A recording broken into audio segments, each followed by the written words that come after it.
Hi, and welcome to the Confident Woman Podcast. I'm Rachel. And I'm Erin. And we're here to keep it real, raw, and what it means to be the confident woman. This episode is brought to you by the Confident Woman Collective. If you've ever felt alone in life while you're trying to up-level as a person and in your business, then it's definitely going to be worth it to join the Confident Woman Collective. Here you won't find yourself alone. Instead, you'll find yourself surrounded by women that you can learn with, grow with, and thrive with in all areas of your life. All right, ladies, today we have a very special guest, Shannon McKinstrie. She's the founder of Boutique Social, a social media strategist and mentor for business owners who want to make an impact and get big results through organic and proven social media strategies. So welcome, Shannon. I know that we're going to have a great conversation because I think we live in a social world. So we're definitely going to need to know all the tips and strategies, but all the good stuff. And we're excited to dive in. But I think, what we're most excited about is like, how did you get started? And I think that's kind of the cool thing about, with everyone's journey or where they're at currently. It's like, let's get down to how this started because everyone has a reason why they're in business or why they do what they do. So thank you, Shannon. And I'm excited. Let's dive in. Awesome. Well, thanks, Rachel. Thank you for having me. My story is very up and down, all backwards, upside down. Probably like many entrepreneurs out there, I never, ever thought I would run my own business, first of all.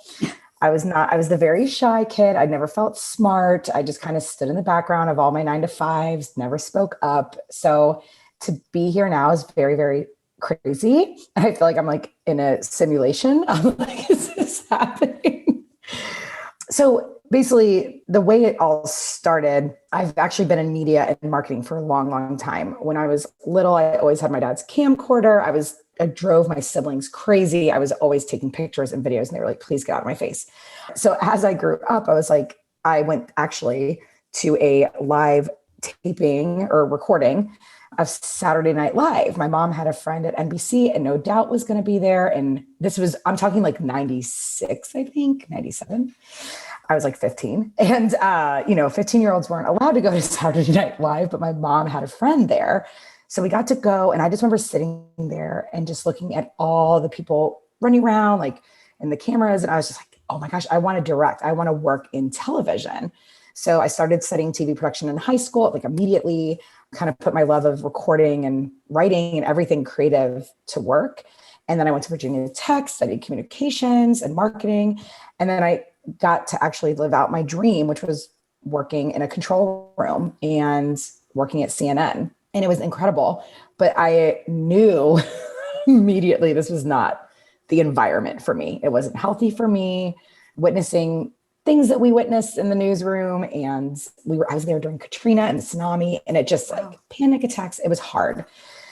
Moved back home to DC and I was just like so stuck. I was like, what do I do with my life? And this is 2007, 2008. And this is right when Facebook, MySpace, which is obviously aging me, but that's when I was like, I loved it. I loved using photos. I would write captions and my friends always thought it was funny. We'd sit around, they'd be like, what should I write for my caption for this Facebook post? Like they always kind of leaned on me. And I was like, it was fun. I love using words and photos and videos to tell stories. Anyway, so it all kind of fell into my lap. And then I was, struggling with what do I do? I thought I wanted to do news. I thought I wanted to direct, produce, et cetera. And then I was like, what do I do with my life? So I bounced around some marketing gigs and then social media started going from personal to business. And I was at a 9-to-5 that I really, really loved. And I was like, hey, do you guys need someone to run the Facebook page? And they let me run the Facebook page. And I was like, this is so much fun. And I would geek out. Like I loved it. And I love the data behind it, all of it. And so back then people were not taking social media seriously yet. But it started to, and I was like, this is it. I'm supposed to be doing this. It takes my love of everything. And then had my daughter, very traumatic birth. And I decided I can't go back to work. I cannot physically do it. And my husband's like, well, we need money. We cannot live without your income. And so I just was like, look, if I can get a couple clients, because I'm sure a lot of listeners know how much daycare is. I was like, look, if I can get it to balance between what we would pay for daycare and my salary, can I start this business and just see if people will pay me to do Facebook for them? And I got some realtors in the area to let me do it. I was not charging enough. I had no systems in place. I just dove head first out of desperation. And then it snowballed into what it is today, which is just still crazy to me. So I've had my social media management business since 2014. And that, it started as a hobby. And then it's like, okay, I guess I should get like an LLC. What's an LLC? I was like, I don't know.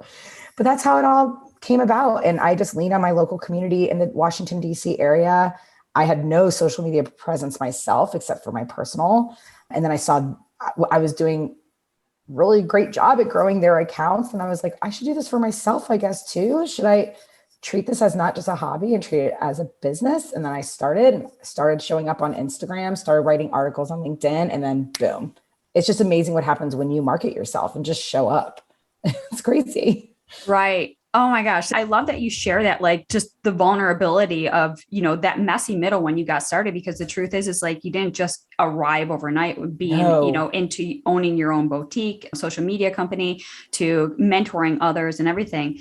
And I was just jotting down a couple of the points that really stood out to me is that for anyone listening who is like, well, maybe I'm just at the beginning of my career, or I don't even know if this is my side hustle or if this is the future. But right now I'm finding joy in the passion that I have for doing whatever it is that they're doing, and might be that hobby, but you refined that hobby by over and over showing up and just doing the work without any pretense that this is going to be your full-time gig. Right. So, and I think that's so important because, anyone who's just kind of listening, there's so much of that noise out there, especially in the entrepreneurial space. It's like, you have to hustle hard, grind all day. Don't take time off. If you're taking time off, that's when people are taking advantage of your time that you're not producing. And it just gets ingrained in your brain that you feel like you can't like do anything but work. And me personally, I just hate that word hustle, because it's like, we shouldn't be in hustle mode all the time. No. But it's like giving yourself that grace to pull back, because when you start doing it from a place of intention and passion and love, it builds and it can grow into something else. Where if you're just throwing stuff, like force feeding it, it's not going to survive, because you don't have the fundamental basics down. As what you were saying, you didn't have any systems, you didn't have any strategy, you didn't have anything in place. So you recognize right away, like, I need to refine that before I can even go full time and make this a career. So super valuable lesson there. I absolutely love that you shared that. So when you did kind of get started in 2014, when you started recognizing it, I want to touch upon like how you said you didn't have the marketing, but yet you are marketing others. So did you kind of find like a disconnect there where people are like, okay, so I'm going to hire this social media strategist. And so they probably went to your pages and checked you out, and you're like, wait a minute, she doesn't even have any visibility for herself. So unlikely that she's going to get me those results. Was that something you encountered, or is that something you recognized ahead of time? And that's where you shifted your focus into building up your brand as well? Well, luckily I just told people, I was like, do not judge my skills off my profile. Like like I would have like a random post here, random post there, horrible Canva graphics. Oh my gosh, this is before there were templates. It was just like, well, there were like 3 templates or something.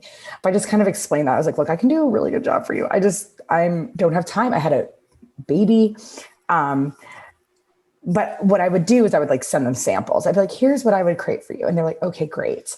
And it's funny, I actually taught a mini class yesterday. I had a free webinar for social media managers, giving them tips on what to create for themselves. Because every social media manager finds himself in this space of like, okay, I have nothing left to give. I cannot come up with another caption. But what I did was literally one day, I actually realized how much I was starting to resent my business because I wasn't able to be creative for myself anymore, only for others.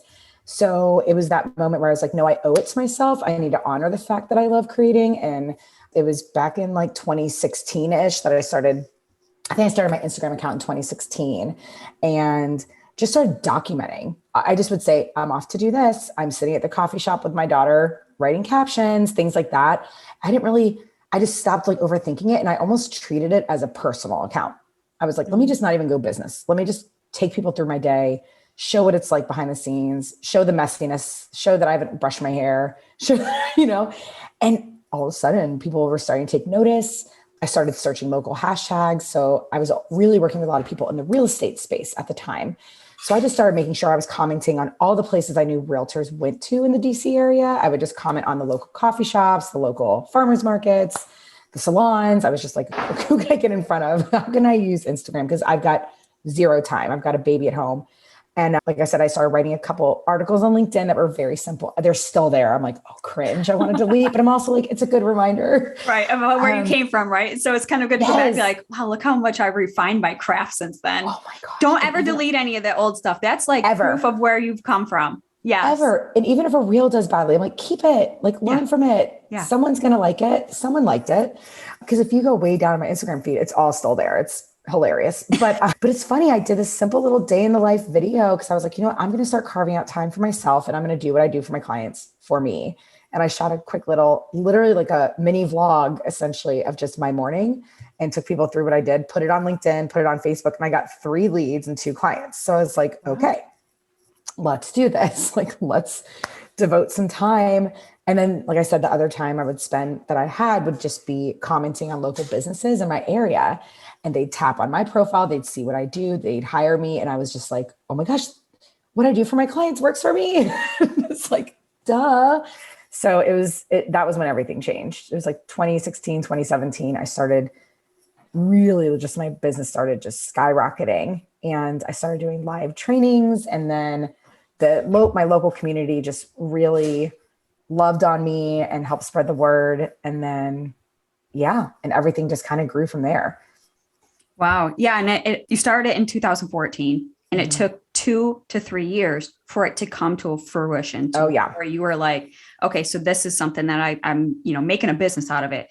And so like kind of going back to what I said earlier is that there's that hustle grind mentality. So if there's one thing you can like tell our listeners is like, you have to stick with it. You have to be persistent and have fortitude and keep moving forward in that direction, because once we turn that passion into something that we feel like we have to do, that passion quickly turns to like a pain point and it fizzes out. And you're just like, I don't even want to do what I used to do.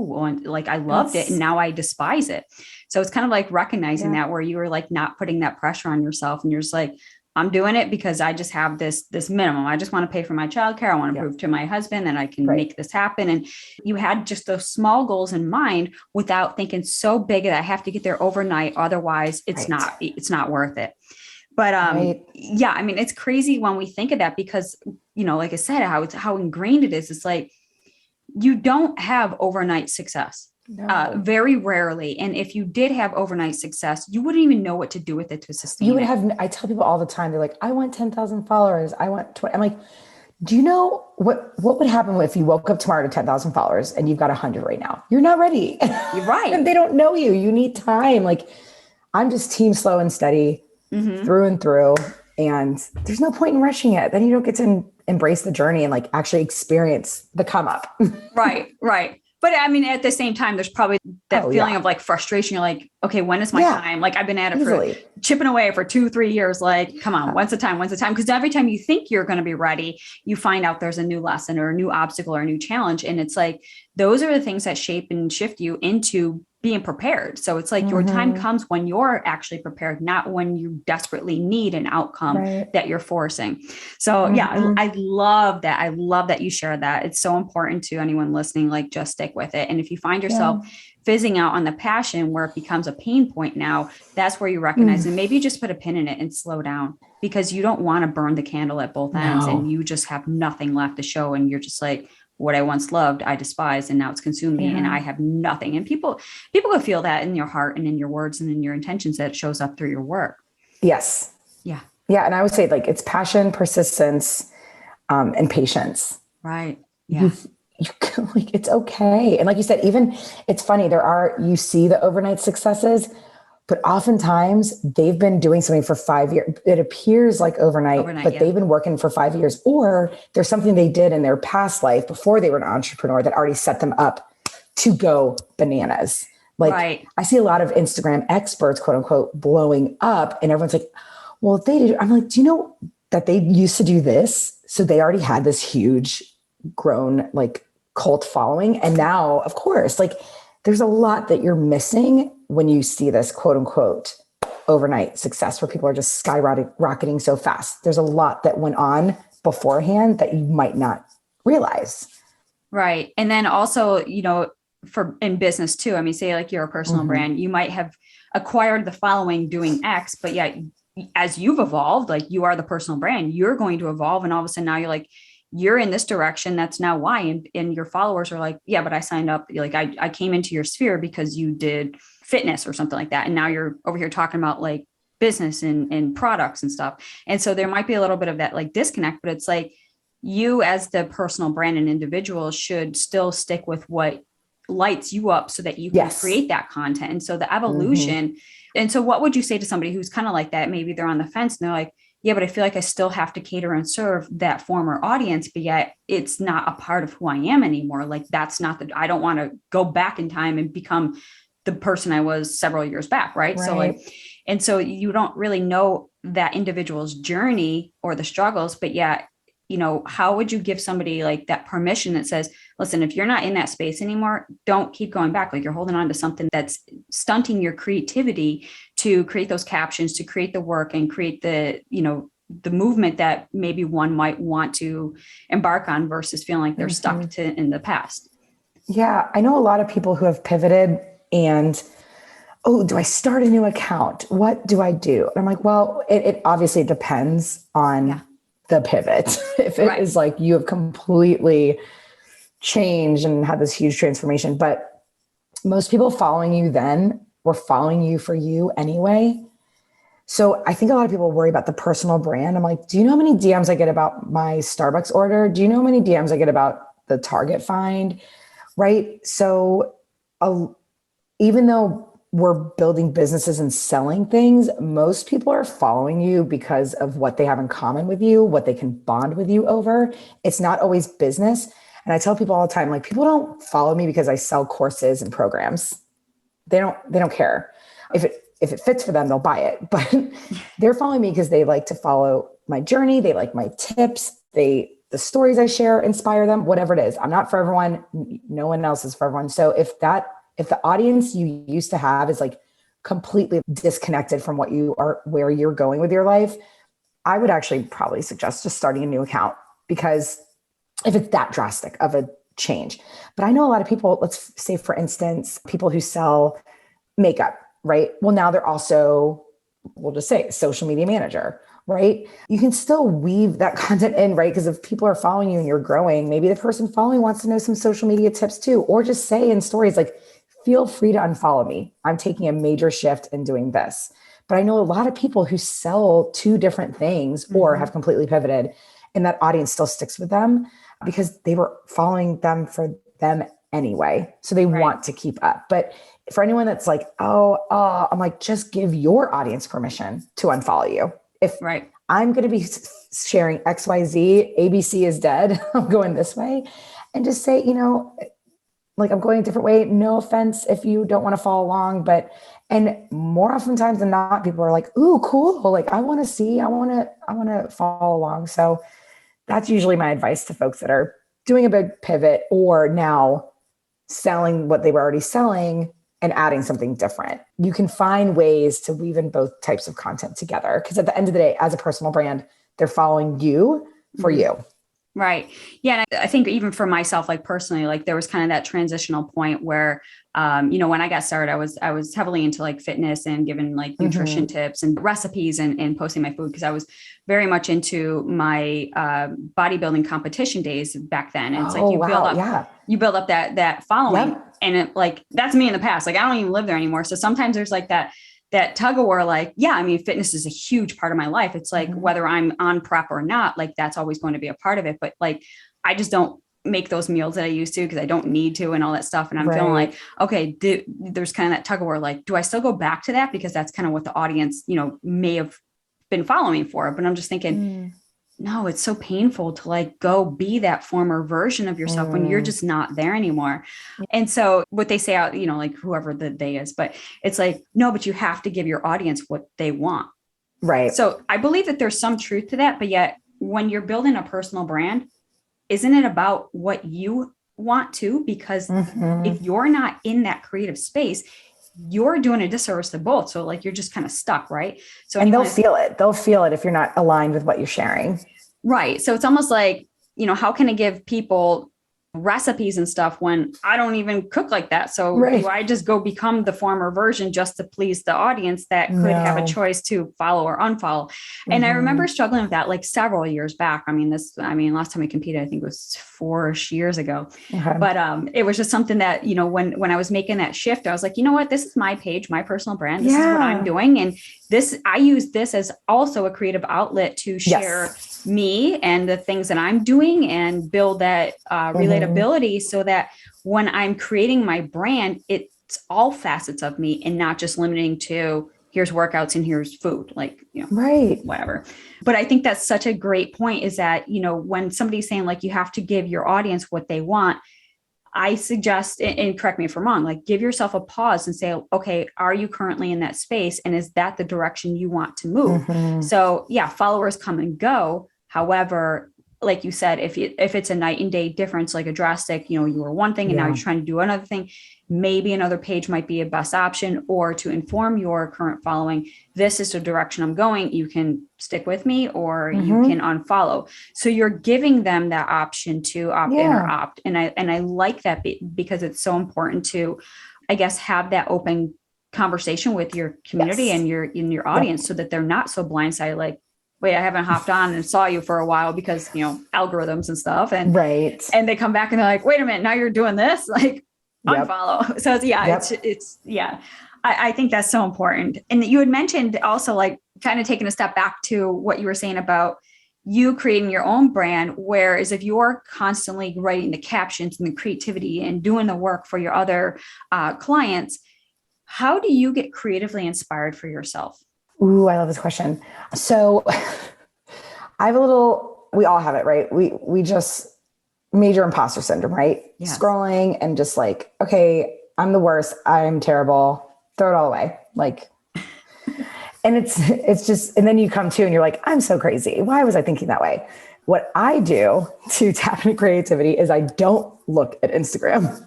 I do not consume anything. I put the phone down and it's no looking at any, just ignore all the things that are going to lead you that are going to absolutely be a huge roadblock in your creativity. So I actually have a fun little spreadsheet that I like to create with my clients, and it's got my content pillars at the top, and I just brain dump ideas. And I just tap into, okay, and like you said, what does my audience need to hear today? What do they want to see today? But it also has to align with what I want to share. So there's that, that little blend. So, one of my content pillars is obviously tips for business owners trying to grow on Instagram. And I just like in each little row and column, I just dump in a little idea, like a little bite-sized idea. And I just go down the list. Empathetic messages. What does my ideal client need to hear? What is the permission slip I can give them today that they need to hear? And I just brain dump. Now, of course, I do this when I'm rested, hydrated at the coffee shop, typically where I am like free of distractions. The babies aren't around. Like I'm in the zone. So I've got this spreadsheet of just like a ton of ideas. And then when it's time to create, I go there. I do not, and I usually don't brainstorm and create in the same day, unless there's one that I'm like, dude, I got to do this now. Like that was just an epiphany type of moment, and I'll grab that and run with it. So if you are the type of person that actually needs to look at things like Pinterest, listen to podcasts for ideas, do that and dump the ideas. But then when it's time to write, like do that maybe in a different time. We all have our own process, but this is what works for me. So I have this huge, basically an inspiration bank of ideas. And when it's time to create, I go grab a few and I grab whatever's speaking to me that week. Right. Because different time, like I'm like, this does not feel right. And maybe in a week, it's like, no, I do want to share what to put in your bio. But for some reason that week, it doesn't feel right to me. And if it didn't, I know if I put it out there, my audience would not connect with it. Like they can feel when I'm not into it. And I say that for everybody, but that's my process. It's fun because if you just sit there and grab a friend maybe and just sit there and be like, hey, let's brainstorm together these ideas, and it's fun. It's fun. It's putting your thoughts out.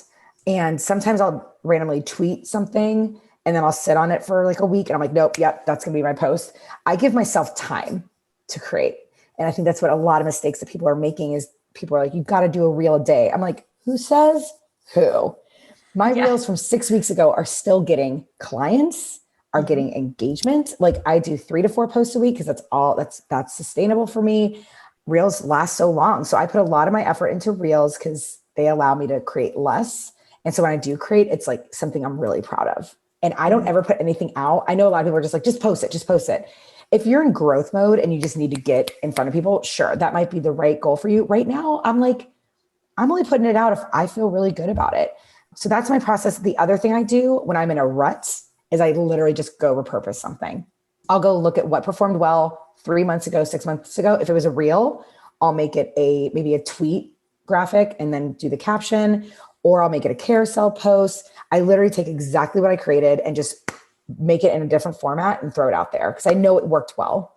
Right. So those are my two things, like brain dumping, getting creative. And then there's just when you're just like, I can't do it. Or maybe you're going on vacation and you're like, I just get it out there. Right. Just repurpose. Or maybe it's an email you sent 2 years ago that got 10 replies. Make that a post. Like we've got to stop creating new stuff all the time. We can't do it. Yeah. Oh, such good tips because it's so true. Like sometimes you just get like this creative drought and it's like, it happens to all of us. Right. And it's just like, so what do? Do you just like not post? Do you not do anything? Right. But, and so sometimes we're like having that inner battle, like, no, but I have to check the box for the day. I have to put that up because I have to be consistent. And a lot of us are like that. We have to check our box. Like I'm like, my to-do list is a mess. So I'm not one of those people. So I can detach pretty quickly. Like I was supposed to post yesterday. I typically always post on a Tuesday. Could not do it. I had a crazy day. I had a crazy Monday also. So I was like, it's not happening. I'll put one up today. Like no one is waiting around for our Instagram posts. Right. We're okay. Everyone's okay. Your people are okay. I haven't emailed my list in 3 months. It's just been a busy season where I'm just like, hey, guess what? Everyone's fine. Like my people are fine. They know where to find me. If they need me, they know where to grab a course if they need it. It's okay. It's okay. Oh, I love that you said that. It's so important. And, for me, I mean, part of my journey is like letting go, like being a recovering perfectionist, like my book, Chasing Perfection. And it was like, okay, so I have to check all the boxes. I have to do all the things and I have to be consistently done every day. And I can't take a break and I can't miss a day. And it was just one of those things. So like when you look back at your track history, you have like a check mark on every single day and you're like, but if there's a blank one there, it throws off the whole consistency and you feel like you got to start over. So it's like this freak out moment. And I started pulling back and I was like, you know what? I'm not going to start posting on Saturday. And you know what? I'm not going to post on Sunday. Yep. And I started giving myself that permission because that was the 2 days that I allowed for myself to rest, recover, be present, be with family, be with friends. And I didn't want the pressure that I had to document it or to create something. And it was just like, I'm missing out on the present moment just to appease, the audience on there who really aren't caring that I didn't post on a Saturday or a Sunday. They don't notice. Yeah. No, because now with the algorithm, like they just show things as however. So it's not like your person is getting your by the minute documentation of your day. Right. And it really just like gave me that permission to pull back. And then I was just like, you know what? I know that I'm going to be when I'm present, when I'm creative, when I'm inspired, I have some lit content. When I'm not, I know I'm not lit and I'm not inspired. So if I were to receive it and read it, I'd be like, yeah, it didn't land. It's off. And it's a miss, right? So if you're your ideal person that you're speaking to, how would you be on the receiving end? And I had to have like that dichotomy, like the conversation. I was just like, you know what? It's not going to happen. I'm not that important to other people, right? Like when we think of it. We think they're thinking and no. Right. And if we put something awesome out, they'll be thinking of us. But like, it's okay if we don't post for a few days. And I even have my business partner, she put out a reel talking about how a photographer of hers put out a reel. And from the outside, it looks like it performed bad. It didn't get that many views. It got her 6 sales. Right. Yeah. Got her 6 photography sessions, which is like lots of in money. The thousands. Right. So it's like, you guys, like it's, I think we put, we got to keep up with we got to do all this. It's like, if the content's good, you're going to get sales, even if you don't get a lot of views. I mean, my reels are like this, up, down, up, down.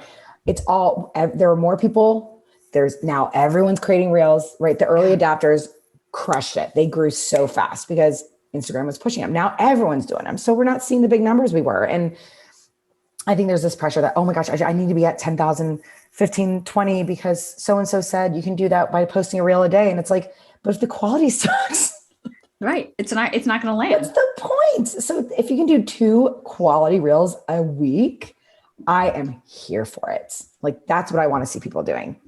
Right. And so, okay, here comes my next question, because this is like a big one for me. I mean, keeping up with the trends, right? So, I mean, they're nonstop, always changing. Things are happening. You jump on the bandwagon now, let's just say, because reels are the latest trend. But yet, at what point do you just drastically shift your entire business model, per se, to jump onto this trend bandwagon that could then easily shift to something else? And so is it more productive in this business aspect to get onto the trends, or just to be consistent with providing the content to your audience, regardless of the medium and what you deliver? The consistency, period. I tell people all the time, the trends are so fun. I love doing the trends, but if it doesn't align with my brand, I'm not doing it. And if I don't have the time to do it right, I'm not doing it. Right. It's okay. There's a new trend tomorrow. Yes. I love that you said this. I've been dying to have this conversation with somebody, because I'm like, listen, I don't jump on bandwagons or trends, because by the time I get to it, it's too late anyway. And it's funny. Right. I did a reel over a month ago. That's like, something about like, it was like a gut punch type reel. And it was like, when you're late to a trend and it flops. Yeah. And everyone's like, and everyone in the comments, because I put in there, I was like, this audio is currently trending. It's only been trending a week. Today is blank. Like, today is March 12th or something. And so people are still seeing it now. So I'm like, I put that to be like, don't do it now. It's over. Like, it's over. Of course, if it makes total sense and you're like, this idea is going to kill it, it doesn't have to always be trending, but we get bored of the trends fast. So I always tell people, hop on it. I know a lot of people like to batch create and plan ahead. With trends, you can't be in that mindset of I'm going to batch create. It's like, do it, jump on it, but maybe aim for like maybe one a month that you jump. Like, you're like, what, I'm going to, this is perfect for my clients. Like, or this is perfect for my audience. There's a really funny trend going on now. And I was like, oh my gosh, that's perfect. I have to do it. And I just did it. And it took me 10 minutes to record and write the caption, because I kept it short and sweet. But if you don't have time for it to make it good and make it make sense, and if it doesn't work for your audience, don't do it. And just like the Will Smith Oscars thing, everyone was creating these memes and it just didn't land because it didn't make sense for their brand, but they wanted to do it because everyone else was doing it. And as a social media manager who's been doing this for so long, I never tell my clients, stop everything. We have to do this meme. I'm like, it doesn't make sense. If it makes sense, absolutely. There's another trend happening in a week and we'll jump on that one. Like, if you're on vacation or you're having a bad day, it's okay. If you've got a day where you're chilling, you're like, dude, I want to do this real quick. I think it'd be really funny. And I think that you conceptualize an idea that makes sense, do it, but don't worry, because another one's coming. So don't rush it. Don't rush it. Don't force it. Don't force the trend. There's so many audios where I'm like, that's not me. That's not my brand. It doesn't make sense. Right. And I don't like cursing in my reels. So if there's ever a song that has cursing, like, I think in one of them, there's like one slight curse word. And I was like, ooh, but it wasn't like a bad one, because I know my people are watching reels with their kids sitting next to them. So I try to be really, really careful. So, there's this trend that I really wanted to hop on because I was like, gosh, it'd be perfect. But, it had a word in it that I was like, I don't want someone watching this and being like, Shannon, my kid's sitting here. So just because it's trending and it's getting people mad views, I'm not going to do it if it doesn't sit right.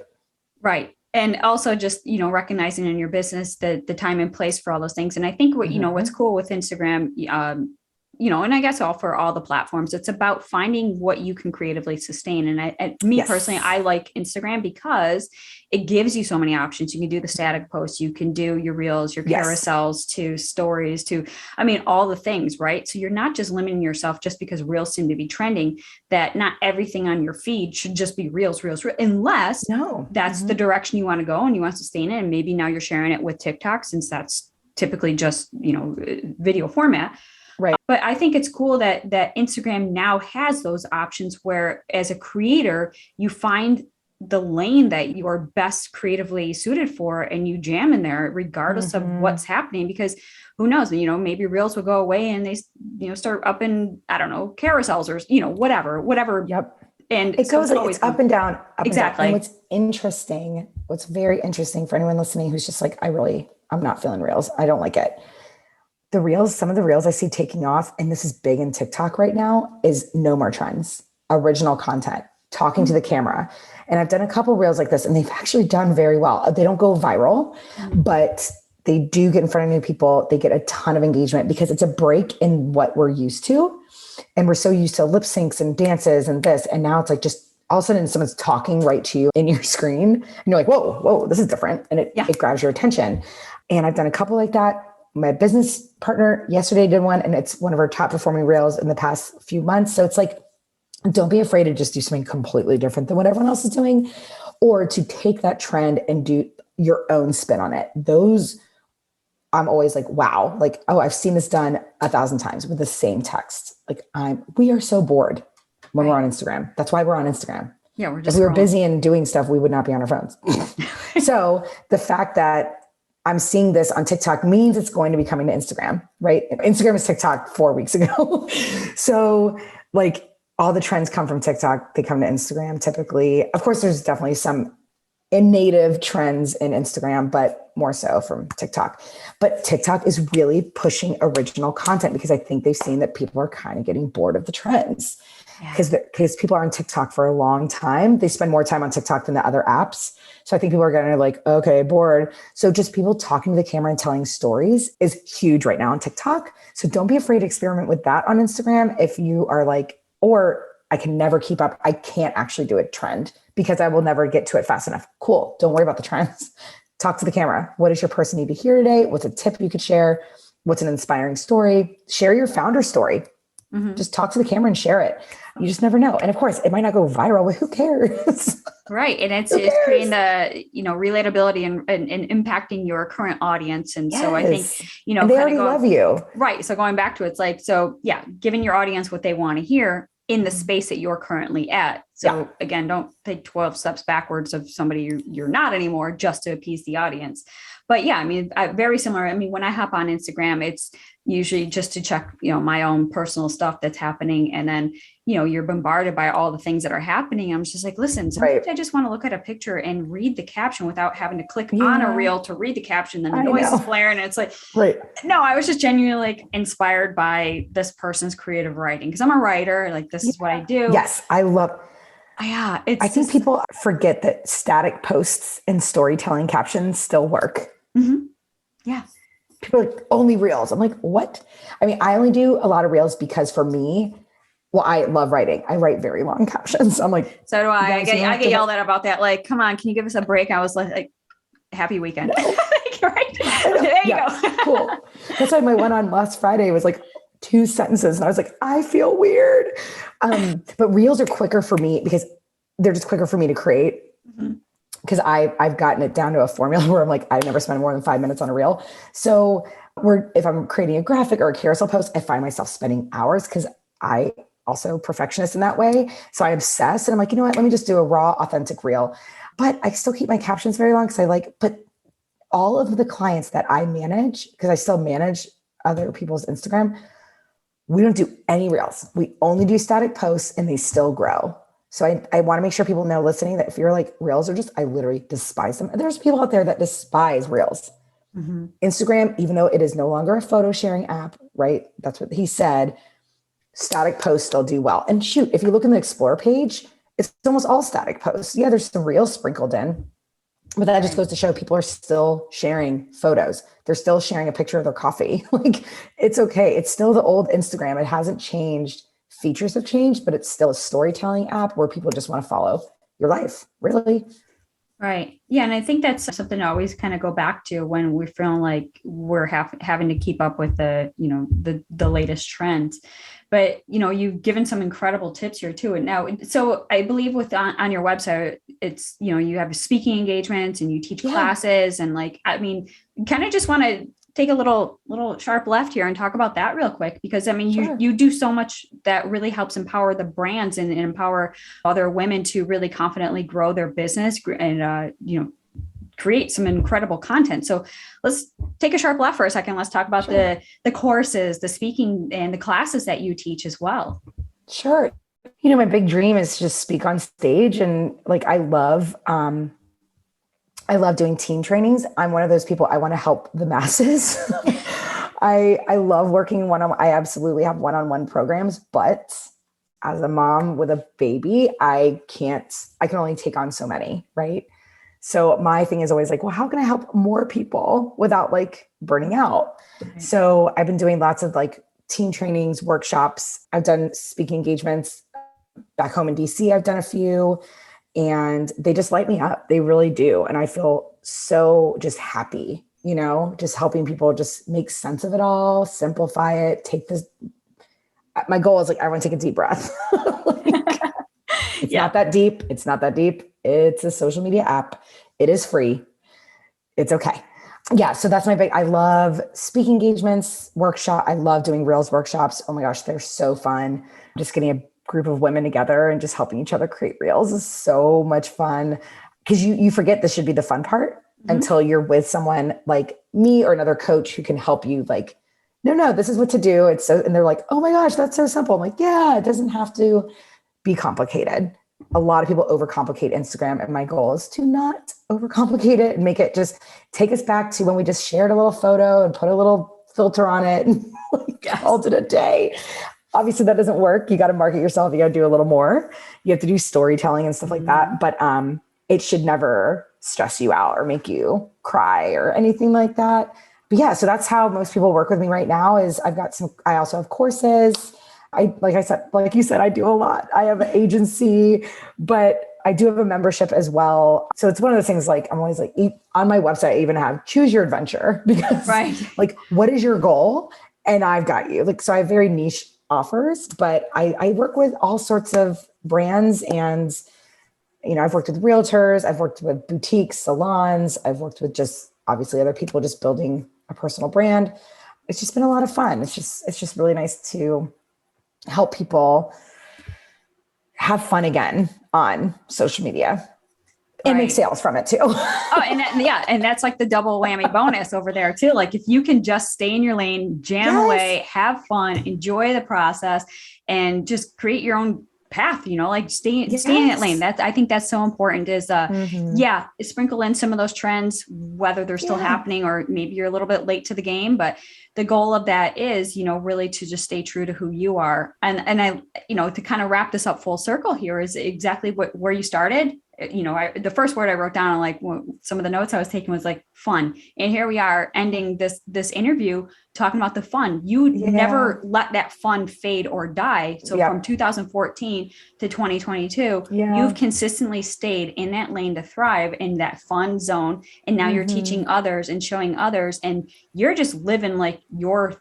like best and most confident life right now. Like you are doing exactly what you started out to do, and found a way to sustain it and grow it. And now you empower others to find that confidence within themselves and in trusting you and growing their business. So this has just been an incredible conversation. It's so nice of you to say. Thank you. Yes. and it's so true, because sometimes we think it's that messy middle, right? And we feel like it's so complicated, but when you look at the bookends of the start and where you're currently at, you see the straight line is that you have been consistently going after the dream life that you have wanted to create. And it's always been filled with the fun and the passion, right? You found that joy in it. It's us when we overthink the simple things, we complicate it and we think it's a bigger mess than it really is. Yes, the mess is the journey and the struggle in between, but yet you have that straight through line that says, I'm doing what I want to do and I'm loving what I'm doing. I'm going to keep doing it. Heck yeah. Yes. So how can our listeners find out more about you and follow along with you on your journey and work with you and learn all the things, right? Yeah. Well, I'm on Instagram a lot. It's my happy place. Handle is just Shannon McKinstrie, website, Shannon McKinstrie. I also like to spend a lot of time on LinkedIn. So that's my other jam. And I'm trying to get into TikTok. I'm forcing it. It's not that hard. It's just the time. It's just, but I'm there too. So anywhere, I'm just Shannon McKinstrie. Instagram is probably the best place. And if you go to my bio, all the stuff is there. Everything. Again, choose your adventure. Are you this or are you that? Here you go. Yes. Awesome. Yes. Well, of course, we're going to put all that in the show notes. And Thank you. And if you can leave our listeners with one tip, what would that be? I think it's basically what the whole theme of this, I guess, have fun and remember why you started. And again, like I come alive when I talk about this stuff because I love it. I really do love it. And if you've fallen out of love with what you do, it could be a sign that you're going in a different direction. Or like you said, maybe just slow down and put your blinders on, like put the phone down and just really get in touch with why you started. Remember your why, but it's just to not lose why you started in the first place, because we look at what everyone else is doing. We think we've got to do it that way. And we absolutely do not. You can do it your way. And I think my other tip that I always like to tell people is if you like what you do before you make any money, you're going to be okay. I loved my agency, quote unquote, when I had 3 clients and was making like $400 a month. I thought I was just the bomb. I was like, look at me killing it. People are paying me $100. Like, you know what I mean? Don't lose that feeling. Mm-hmm. Oh, such good advice. And, always go back to your why. You start with why, go back to the why. So in that midst of like chaos, just always get recentered and get regrounded and just go back to what lit you up in the first place. And not to be, like with all the latest trends and the craze, because I feel like they're happening faster and sooner. And so like, you just can't keep up with them. Mm-mm. Yeah. So it's just, it's a race you'll never win. But if you're going at your own pace, it's slow and steady. You're going to win the race that you set out at your own pace. And you'll still be there. There's a lot of people that are going to watch just all those people that you were comparing yourself to, see if they're still here in 5 years, because they're probably burning out or they're not aligned with what they're doing in the first place. Yes. I've seen it happen. So I'm just saying. Yes, it happens. But yeah, it happens. It doesn't happen to everybody, but I've seen it. And I'm like, I'm so glad I have never rushed this. Mm-hmm. And I still have those days where I'm like, I'm not there. Why am I not there? And I have to slap myself on the hand and remind myself how far I've come. And that's why you keep those old LinkedIn articles and old Canva graphics around when you need a little reminder. Right. And I even have a picture of myself in my office that shows me at my computer back in 2016. Just, it's just a reminder. Like, because that girl it was very different then. Very much so. Yeah. And even for myself, I always just say, when I feel like I'm getting to that like fizz out mode or burnout mode, mm-hmm. and I'm just like, oh, I can't move forward.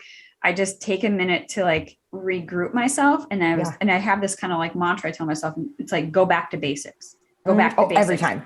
Now you're not like going back to that first blog, but go back and read your first blog. And if that still speaks to you, refine it, like repurpose it in a way that now speaks to you. And maybe, I assume that you're a better writer, a better creator since then, which I know for me personally, I am. So it's kind of a great reminder. I'm like, that still rings true today. And I'm going to share that message from my new place that I'm in years later. Oh my gosh. And actually that's a brilliant content idea. Mm-hmm. To do a swipe carousel of like, here's my post 5 years ago. And now I'm doing it a little tweaks, but it's still the same message. And I love it because when you go way down on my Instagram, of course, things have gotten a little better, but it's the same message. I've been saying the same dang stuff since then. And that's a good exercise for everyone to do, I think. Yes. Well, awesome. This has been an incredible conversation. So wonderful. So I just want to thank you for being our guest. And of course, everything will be included in the show notes. So thank you so much. Thank you.